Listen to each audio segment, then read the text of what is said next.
নমস্কার। কবি অজিত কুমার পালের লেখা রূপের রঙে। আজ ভারত আর মার্কিন মুলুকে রূপের লড়াই বনে বনে।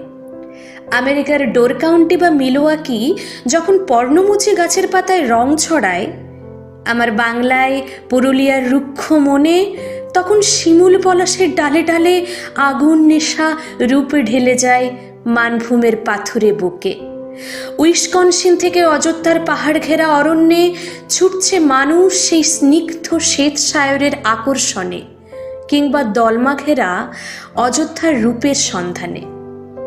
লাল হলুদ লাজুক আভরণে যখন দীর্ঘাঙ্গী ম্যাপেল মুখ দেখে নেয় হোয়াইট লেকের উজ্জ্বল আয়নায়, তখন আমাদের রূপের রানী বাঘমুণ্ডির পলাশ তার নবকৈরিক সাজে হঠাৎ উঁকি দিয়ে যায় ঝর্ণা ঝরা ব্রাহ্মণীর হিন্দোল দোল জলোচ্ছ্বাসে, লাল হলুদ গেরুয়ার আবির ছড়িয়ে নীল দিগন্তে।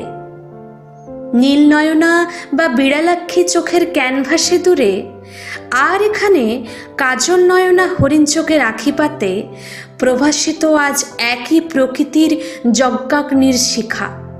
হরতন রুহিতনের সাহেব মেমদের ভ্রমণ শিবিরে এবং চিড়িতন ইস্কাবনের বাবু বিবিদের বনবিহারে, সে ফুলের বসন্ত বিলাসে আজ রূপের রঙে হার মানা না মানা সবার চোখে তুলনাহীন আলো। নমস্কার।